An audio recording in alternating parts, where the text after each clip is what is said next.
Again, feel free to nip in and out if you need to use the restroom or anything, but we do have a number of your questions in the prior panels have centered on Africa, centered on Central Africa or Sudan and Darfur.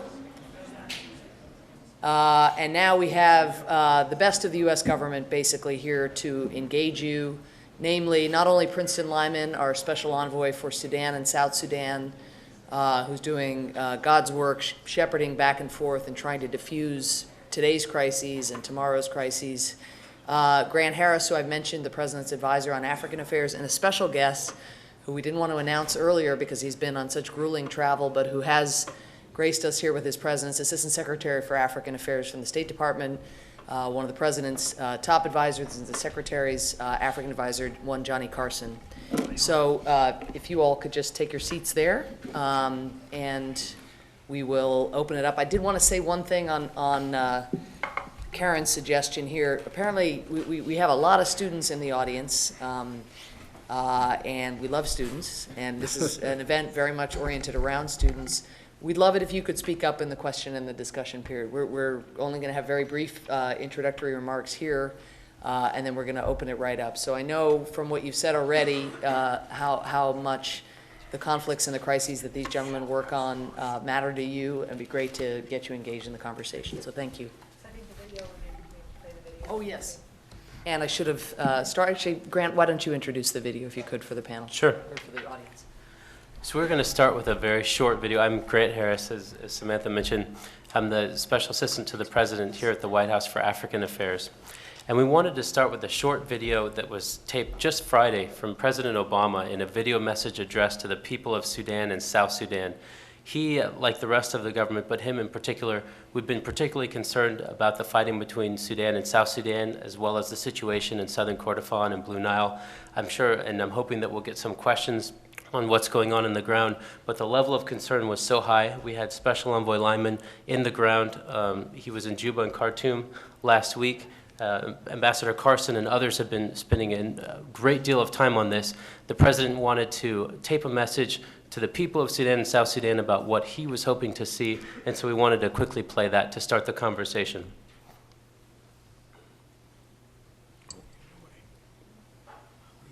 Are we in the way, Samantha? I don't know how this happened. In recent weeks, rising violence and fighting have taken the lives of innocent civilians, men, women, and children. Heated rhetoric on both sides has raised the risk of war.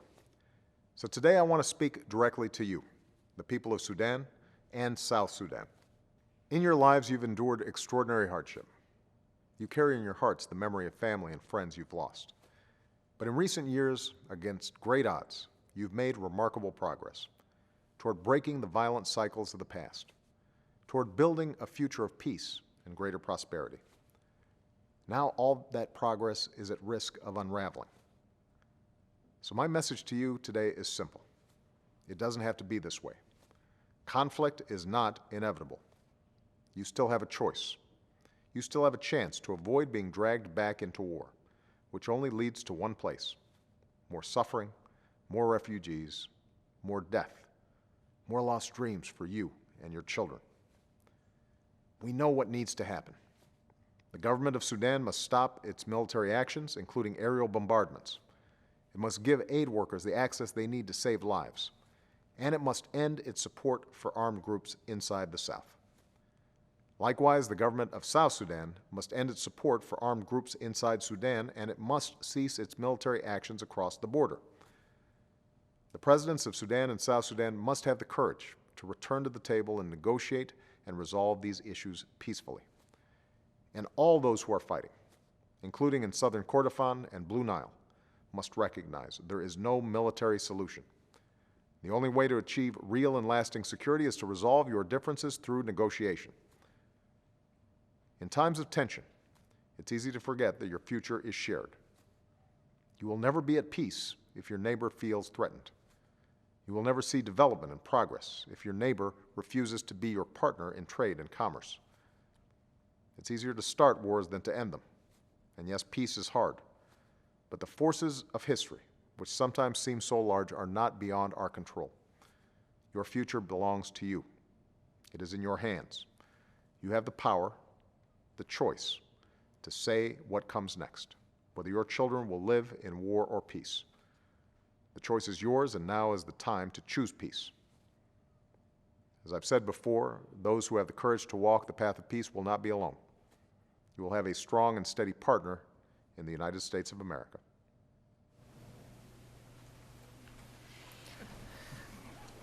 Okay, so the President has framed at least one portion of our discussion. Again, I know there's interest in parts of Africa beyond Sudan and South Sudan.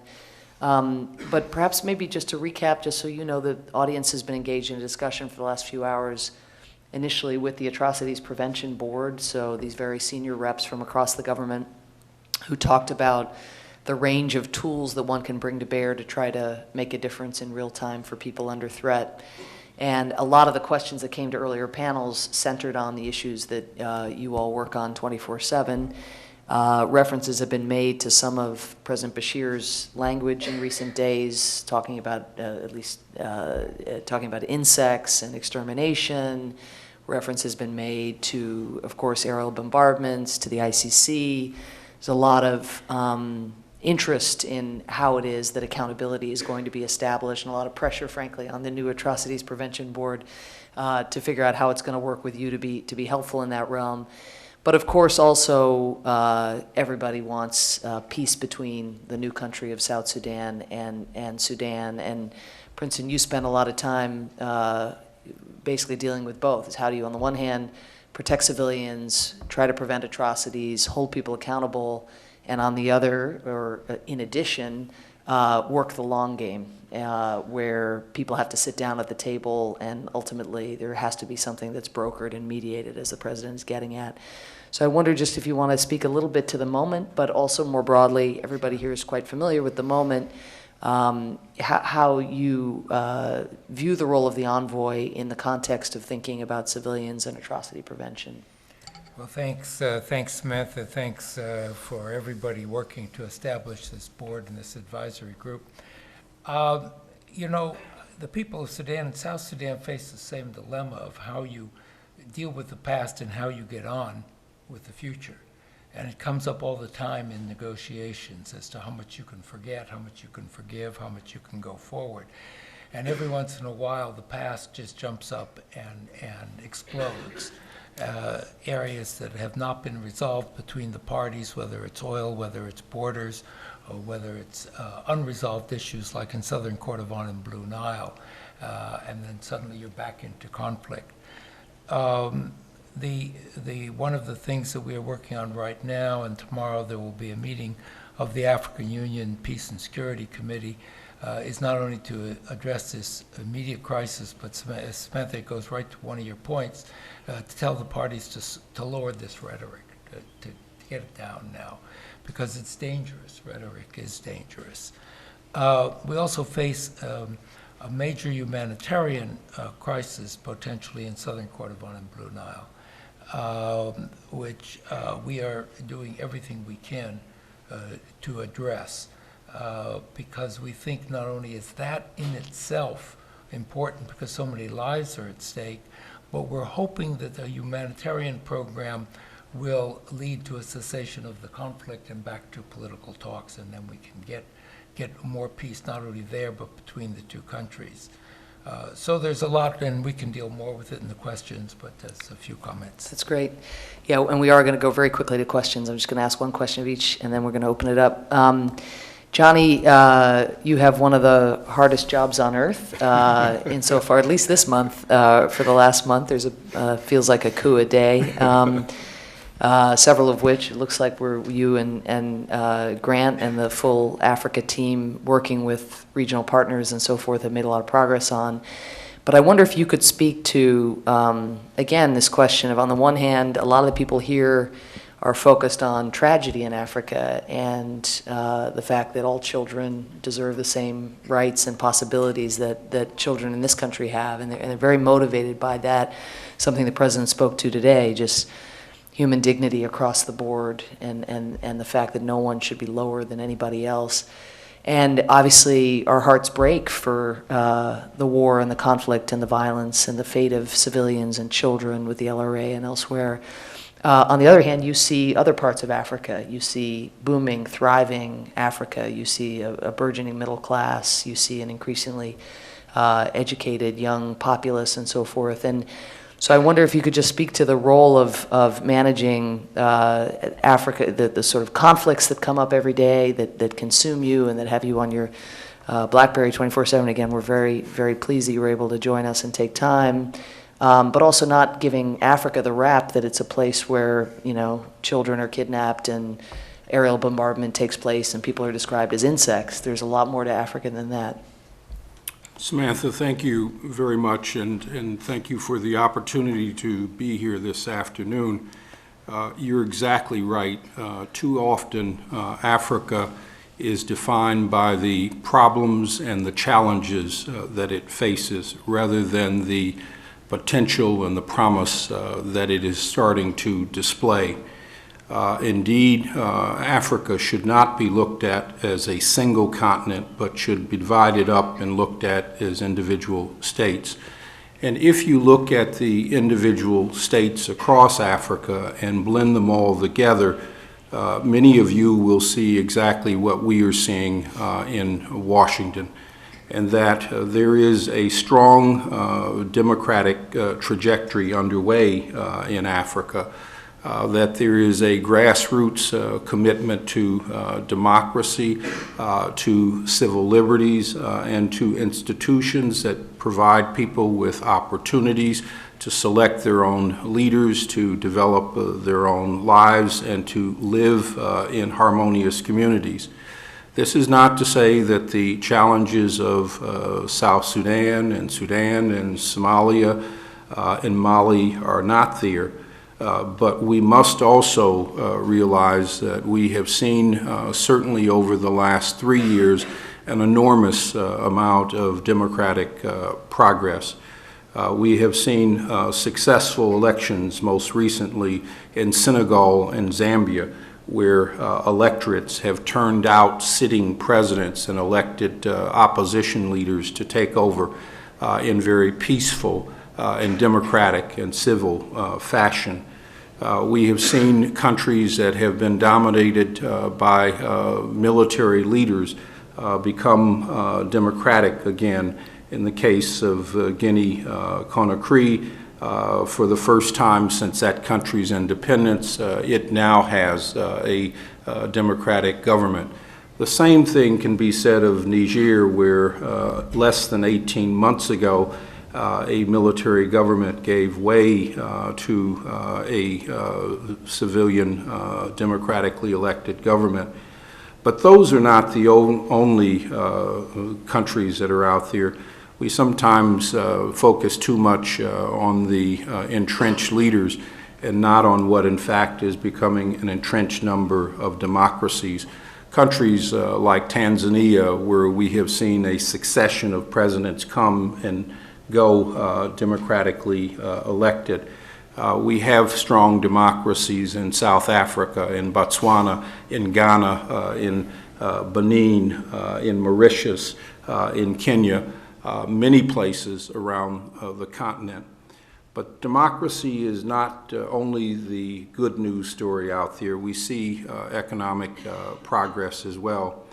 The Economist, in an issue at the very end of the year in October, early November, noted that 7 of the 10 fastest growing economies in the world were in Africa.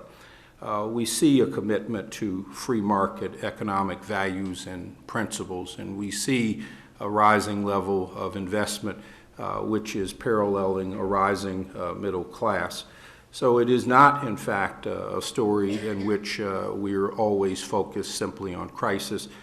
There is a positive story out there on the democracy side, on the human rights side, and on the commitment to free market economic principles. So it is not the only headline that should be observed. Well, we'll get to, again, momentarily here in the discussion, some of the more challenging real-time threats to civilians and so forth, but I think that's important context. Grant, just a couple questions for you as the President's day-to-day advisor on these issues, which are so important. First, I'd love it if you could just give us give the audience some insight into one of only 4 applause lines today in the President's speech, and thanks to those of you who started the applause at the Holocaust Museum, not always a place for applause, on the announcement that we would maintain our presence and our commitment in Central Africa to try to counter the LRA, and of course Joseph Kony, if you could speak to that. But also, Grant, you were somebody who helped work with the President to do this video over the weekend. We spoke a lot earlier with the Atrocities Prevention Board, both in our meeting internally and then in our consultation with our partners here, about the idea of tools in the toolbox.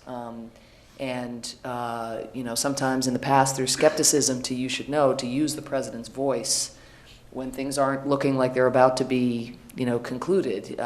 This is across administrations from time immemorial. People like to use the President like Mariano Rivera in the New York Yankees.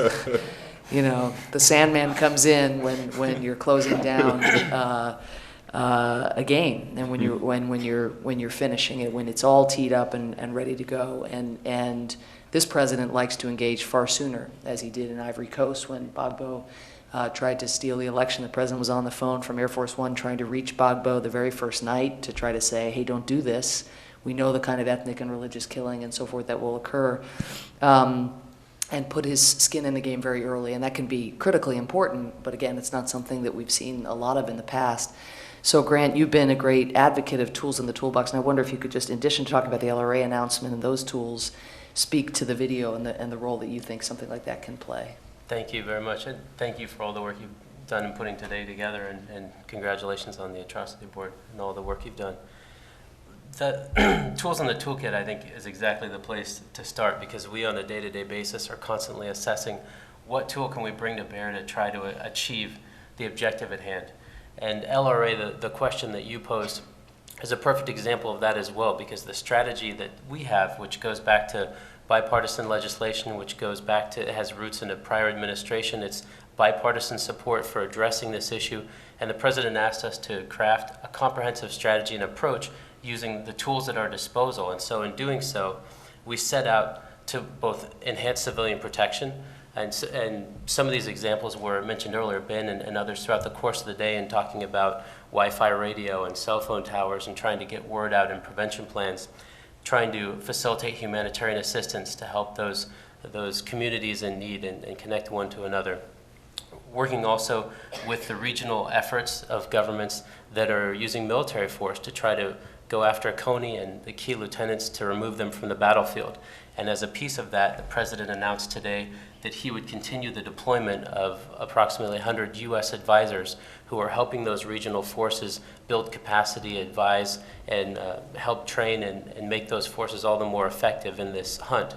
And on top of all that, we're trying to enhance defections and encourage reintegration of those non-indictee fighters for the LRA, which has been quite successful. But it goes to the different tools that you try to bring to bear, each being so effective, but as one versus another, it's not going to get the job done. And just a quick point on Sudan, because I know that you're anxious as am I to hear from the audience.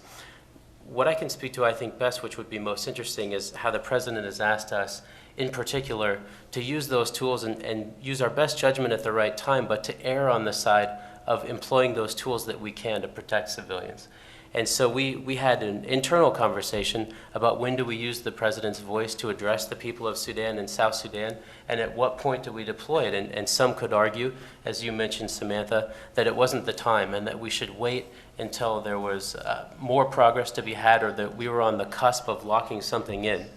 And we decided that because of our concern about the situation on the ground, that we wanted to get the President's voice out there, and he agreed with our recommendation that he wanted to speak directly to the people about his grave concern of what was going on, to make it known, but also to make it known that conflict is not inevitable. And that's a key message that he wanted to get across in the video. And so that tool, and one thing that I think is really admirable about this President in particular, is his willingness to put skin in the game and to speak out and to use his voice as one of those tools. I think you saw it in the video, and you've seen it through his personal involvement throughout, both on LRA issues, Sudan, and a myriad of other issues that I'm sure have been talked about today. That's great, Grant. Okay, we're going to open it up. And again, what I'd ask, because there is so much interest, I think, in hearing from these guys, is just that we take a few. We'll take sort of 3 right off the bat, comments or questions. And then if you could keep your comments brief. We had some long comments earlier, which are great. We learn a lot from them, but it just deprives others of being able to share their thoughts. So I myself am not dictating, but the people with the microphone are the deciders here. So go ahead, the first, yes. My name is Tim Oslovich. I'm a minister in the Evangelical Lutheran Church in America. I volunteer as the chairperson of the Connecticut Coalition to Save Darfur, which is a member organization of ACT for Sudan. I'll be brief. One of the things that activists have been concerned about is the way that both Khartoum and Juba are treated as kind of moral equivalents. And I wonder if the statements of the recent week by President al-Bashir on more than one occasion calling the leaders and people of South Sudan insects, which we're all familiar with that language, and we know the last time it was used in Rwanda, 800,000 people were murdered, that this kind of declaration of intent to commit genocide across an international border, if that is a change, and if that does enable the United States to speak differently and not in terms of moral equivalence, and if it also gives the people, to use your term, more tools to mobilize international partners. Just hold off on your answer, Princeton, just for just a sec. We're just going to take a couple more again. We want to get as much voice to the audience. Yes. Michael Poffenberger with Resolve. Thank you very much. 2 quick questions. One is with the mandate review of the advisor deployment for LRA affected areas, what the findings of that review concluded in terms of the impact, potential changes, improvements, challenges that are being encountered by that effort. And 2, how news that Kony may be in Darfur is affecting U.S. diplomatic strategy in Sudan. Great questions. Okay, next. Go ahead. Yes, sir. Yes, my name is Jimmy Muller, and I'm with the Voices for Sudan. Yeah, with regards to Sudan, of course, there has been a lot of diplomatic efforts that has been done to try to address the issues. And this is definitely good, but it has not, in fact, changed the situation on the ground. The genocide is still going on. In the case of accountability, that's definitely a big issue. So how do you see us moving forward to try to bring changes on the ground, in spite of the fact that the diplomatic effort has gone all the way there, but nothing has really changed. Thank you. That's great. And if there's one more, we'll just take one more. Yeah. And we'll come back and do a second round. Go ahead. Thank you again for coming to speak with us. My question relates to humanitarian intervention, and as we've spoken a lot today about the toolbox and the many tools we have, about specifically the military tools we have at our disposal and how we can ensure that those military tools are used in a responsible way that results in justice and not instability, and just what your thoughts on the best ways to ensure accountability and proper use of those military tools and engagements are. Thank you. Great. So we have let's just leave it there for now. We'll come back and get other questions. We have a couple Sudan questions on moral equivalence and whether the insects is game-changing, how we go forward. Princeton, obviously that's what you were touching upon. And then on the LRA and the use of military tools. So maybe we'll start with Princeton on Sudan. Right. We don't treat the two in terms of moral equivalence when it comes to the history of human rights violations, the indictment of 3 key people in the government on genocide, none of whom we will have contact with, and the enormous range of sanctions that are enacted on Sudan where there are none on South Sudan. But in cases where the two are fighting, or one is provoking the other, and that provocation is going to lead to more violence, more deaths, we do step in, whichever is leading or causing that to happen. Let me just cite the recent case this last week of the governments of South Sudan responding to provocations on the border, moved and took over the area of Heglig. Now, you can argue about the claims toward Heglig and all the other things, but what we saw was that there would be a massive response from Sudan, and that they had put the war on a new scale that was going to lead to much more violence and much more death. And that's why we urged that they pull back. Now, with the fighting is still going on. But that's not moral equivalence. That's how do the two manage to avoid making things worse. So we try to be very careful in making that distinction. Perhaps sometimes it gets lost. In regard to nothing's been done, look, the frustration is enormous, but I wouldn't say nothing's been done. First of all, in spite, and when I first started work on this in August 2010, people did not think the referendum would take place in South Sudan, that they would go back to civil war and independence would be blocked. That did not happen. The referendum took place. South Sudan is independent today. And that is a huge achievement when you think of the more than the decades of civil war between them. Darfur is a terrible situation, but we don't have the scale, thank goodness, of the deaths and depredation of the 2003, 2004, 2005 period, but we still have almost 2 million people either in refugee camps or displaced, and an unsettled political situation, a violence that still goes on, and denial of human rights there. So no one could say that Darfur is anywhere near resolved, but thanks to enormous efforts, including by the enormous efforts of the advocacy community and by the introduction of a UN force, etc., at least we are not at that level of violence. But we still have a government in Khartoum that follows a practice of not only using military force, but the way it uses military force almost inevitably results in enormous human rights violations, war crimes, etc. It's a point we've made over and over to Khartoum, and they complain that they've been criticized too much, but we go back and say, no, you're criticized because of the way you act. So we have much more to do. Obviously, no one can be satisfied, but I would say nothing has been accomplished. I'll let others deal with those other issues. Yeah, the LRA or the use of military tools, either. I'll take the use of military Great. tools and Sure. division of labor here. Let me say that there is an appropriate use for the U.S. military in providing assistance in the prevention of humanitarian crises, and especially in preventing them from becoming worse than they are.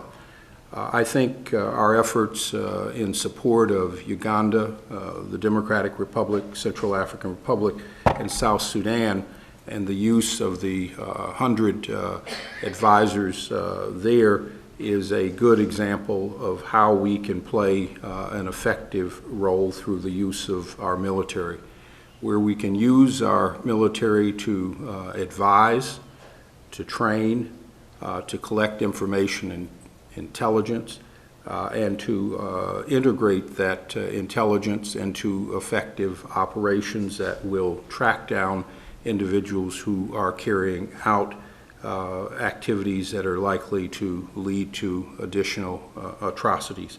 So the role that the military can play is substantial and significant. And if indeed it follows many of these paths, we can add enormous value, particularly in the collection of intelligence and the integration of that intelligence and information into effective operations that capture and lead to individuals being brought to justice. Great, Grant. I can speak a bit to the LRA issues. And as the President announced today, when he first approved the deployment of U.S. forces in October, he asked his National Security Council to regularly assess progress, but also to conduct a thorough review after 150 days. And so the National Security Council did so, and they measured progress against what you would expect to make sure that the forces were getting the cooperation that they would need, that they were making progress, that they were increasing coordination among the regional forces, that they were making progress against those goals that we had set out at the beginning. And the review found that we were indeed making progress and that it would be worth continuing the deployment and worth continuing to support that, again, as one element of the comprehensive approach. With respect to Darfur, I won't get into intelligence issues or exactly who's where, but we're carefully following all the different reports. It's something that is a topic of conversation with all of our partners, as you could imagine, to try to understand who's where and how best we can assist the regional forces in completing their task. And Samantha, I was hoping, if okay with you, we have one of our top civil servants, just as we've deployed top special forces to the region, we've deployed top civil servants within Washington to follow LRA issues and to coordinate our efforts. I was hoping we might be able to hear the perspective of Peter Quaranto for a brief moment to explain maybe his perspective and also his thoughts in terms of the 150-day review. Yeah, and I've just come back to one of the comments from the head of stand earlier, where he was saying that we're not just going to grow up to be great activists, we're going to grow up to be members of the Atrocities Prevention Board. Peter is a young member of the U.S. government team, and I think just a great example of far better than being an Atrocities Board member, I assure you, to be out in the field and really trying to contest the LRA and make sure our strategy is working. So Peter, why don't you give us a little bit of the field perspective? Well, thank you, Samantha, and thank you, Grant. I have the pleasure of being, as was announced, the Special Assistant for LRA issues at the State Department, working with Assistant Secretary Carson and a great team in the Africa Bureau. There was some discussion earlier of the Coney 2012 video, and I think I'd be remiss not to express a certain amount of thanks for one particular thing that the video did, and that was to help my family and relatives understand what I do. Small talk about my work has never been easier. As was mentioned, I've worked on the LRA, certainly not as long as those at the table have worked on these kind of issues, but on and off over the last 7 or 8 years. First as a researcher, then as an advocate, then working on the Hill for Senator Russ Feingold in the Africa Subcommittee, and now working with the administration as we move forward with advancing this comprehensive strategy to address the LRA. And I think what I can say is that since I came into this job about 9 months ago, I found that the NSS has done a very important job at setting a battle rhythm for us, of convening the various interagency partners and to make sure that on a weekly basis we're looking at the latest intelligence, we're looking at the latest developments on the ground, what we're hearing not only from our military advisors, but also from our aid workers and our diplomats, and looking at where there are opportunities and where there are challenges that we can anticipate. There are a multiplicity of actors that are involved in dealing with the LRA, not to mention the variety of other challenges in the region. And the United States can't do everything. We're not going to do everything. But I think what we've tried to do with this strategy and with the effort over the last year is to really play the role of a force multiplier, or a catalytic role of looking at where we can become involved and where U.S. leadership can help spur broader regional and international efforts. And we're starting to see that now with the African Union launching a new initiative and looking to step up its efforts to address the LRA, in terms of the UN, which is moving forward with development of its own regional strategy to better coordinate the work of its various offices, which will be presented to the UN Security Council next month. And then in terms of the regional partners, recommitting themselves to this mission, which is a difficult one. And it's a one where they've made a lot of sacrifices despite competing priorities and various constraints. The last thing I just wanted to say is that we often talk in our effort about a whole of government approach, and in fact it has been, and that's critical for the comprehensive strategy. But I think in this case it's been much broader than that. As was mentioned, Congress has played a critical role. The U.S. has been involved in this issue for many, many years, but I admit I'm biased, but I think the introduction of the legislation and the push behind that did spur another look at this issue, not only from the United States, but from other international partners, and it set in motion a process that's been very important. And we're seeing new leadership on the Hill, as evidenced by the introduction of a piece of legislation that would expand our Rewards for Justice program so that it could be applied to dealing with the LRA, as well as some of these other problem sets. And then finally, the role of the various NGOs, many of you in this room, undertaking innovative efforts. In his speech this morning, the President said it's not that governments have a monopoly in dealing with these situations. Different citizen groups and civil society actors have a crucial role to play. And I think we've seen that, especially in the LRA, whether with the development of an early warning network and the expansion of that, whether with the crisis tracker and just the broader efforts. And so look forward to working with many of you in this room as we try to move the ball even further. Thanks, Peter. Okay, our next guest for closing remarks has joined us. I'm not going to point him out because you'll bombard him, and you won't recognize him because he's too young to be Deputy National Security Advisor, which is really irritating.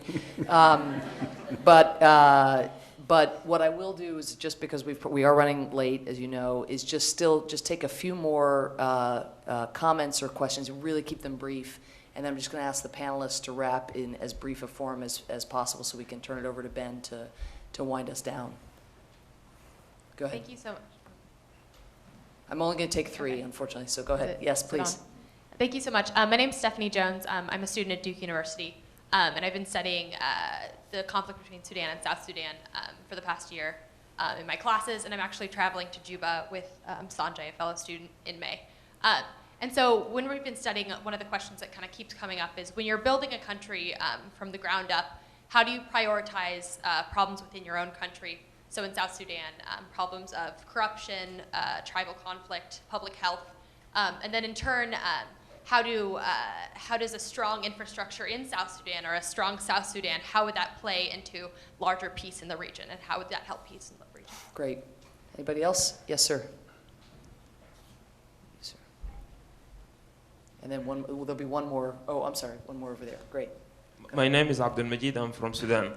My question to Ambassador Lyman, do you plan to use the tough diplomacy with the Sudan president? Because I feel you're using the soft diplomacy and it's not work. Bashir is still killing people in Darfur, Nuba Mountain, and Blue Nile, and today he started bombarding the South Sudan, the Bantu, and the Unity State. So we feel more the U.S. administration, they use the soft, and this one is not work with the criminal. These people, they should be held accountable and send them to the ICC. That's the way that Bashir, but when you use this kind of soft diplomacy, it's not work, they're wasting time, and then they continue killing the people in Darfur. Thank you, sir. Thank you. Okay, last question. Thank you. My name is Melissa Dunn. I'm a student from the University of Texas at Austin, and I work in LGBT advocacy. I was wondering if you could speak at all to some of the really scary anti-gay legislation that's been going on in Africa, and if that's at all part of the board's plan to address those atrocities. Great. Johnny and Grant, I think, can speak to that. They've done a terrific job integrating. And I'll just read you one question from Twitter, and again, now you don't have to respond to all the questions, but just make brief closing remarks. How will the APB ensure that U.S. policy towards Sudan and South Sudan is updated quickly to respond to fast-changing situations such as that in Heglig? And so that's another thing out from the ether and from people who are watching from their own homes. So again, just keep your comments brief, and we'll thank you. Well, the question on Juba priorities is a very good one because it's an issue we've discussed with them a lot. Corruption and accountability within the government of South Sudan is critical. They took in some $9 to $10 billion over 6 years from 2005 to 2011, and a lot of it isn't accounted for. That's a reality. And now the demands are huge. The second is agricultural production. There's a serious food crisis in South Sudan. And then just general managerial capacity. They also have an internal peace process they must deal with, and that takes a lot of attention. I would list those as the highest priorities. Tough diplomacy with Sudan. Well, President Bashir not long ago accused me of approving all the military plans of the rebels in South Kordofan, Blue Nile. They don't see us as being soft at all. Mainly because they are still on the state sponsors of terrorism list, the sanctions are still in place, et cetera. But the reality in the region is when you're looking for your allies, your African allies and others, they do recognize that government. They want the two governments to be working together. So we have to take that into account when we mobilize international pressure, like in this, and that goes to that last question, on this crisis on Heglig that just took place. The African Union, which is meeting tomorrow, is extremely important in sending that message. But Sudan and Bashir is a member of the African Union. So we have to accommodate those realities even as we make those distinctions that I mentioned before. That's great, Princeton. Thank Johnny and Yeah, Grant. let me speak to the issue of LGBT rights. All human rights are important to this administration, and they are important to this country. LGBT rights are equally as important as any rights that we defend overseas.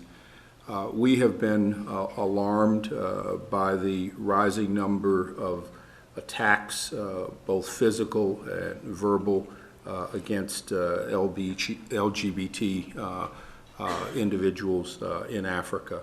Where they have come to our attention, we have spoken out and have spoken out at the very, very highest level. There are several governments in Africa where we have gone to the head of state level and have spoken to individual presidents as well as members of parliament and foreign ministers about attacks on LGBT citizens. We believe that their rights are equal to the rights of anyone, and when those rights come under assault, we will work with those communities. We will speak out against the perpetrators of the acts against them. Thank you, Johnny. Grant, last word. I would just make one quick point on Sudan and say one other point about the recent campaigns of Kony 2012 and other. But on Sudan, one of the questions went to how will the Atrocities Prevention Board keep pace? And I think it's important to note that this is another tool as we get back to. At the same time, we're going to continue to work these issues in real time. And so we meet and gather on Sudan as often as needed. At a minimum, it tends to be every couple of days or weekly, far more than Princeton or Johnny's schedule would like. But it's not a question of saving these for monthly meetings in the Atrocities Prevention Board context. And then finally, if I could just divert a little bit to the broader message that I wanted to say, especially to the college students in the audience and watching online. It's incredibly exciting, as I think I speak for all of us, as people who've been passionate about African issues and about atrocities prevention and civilian protection, to see so many people engaged in these issues. And I hope whether you stick with one particular issue or whether it's Africa-based or whether you move on to other issues and interests, I hope that spark will stay with you, because we, as the President has said far more eloquently than I can, we hear the voices and we hear the opinions and we hear the effects of these campaigns, and we see the letters, we see all those views, and they are factored in, and people have spoken about not having a monopoly on wisdom or ideas, and we certainly don't. But I just want to underscore how much it's heard, how much it influences what we do. And so I hope that as you go forward that you'll keep that with you, that you'll remember that you'll consider how to confront these affronts to human dignity, as the President has called them, whether it's in this context or others. That's great, Grant. Okay, thank you so much, and please join me in thanking the panel.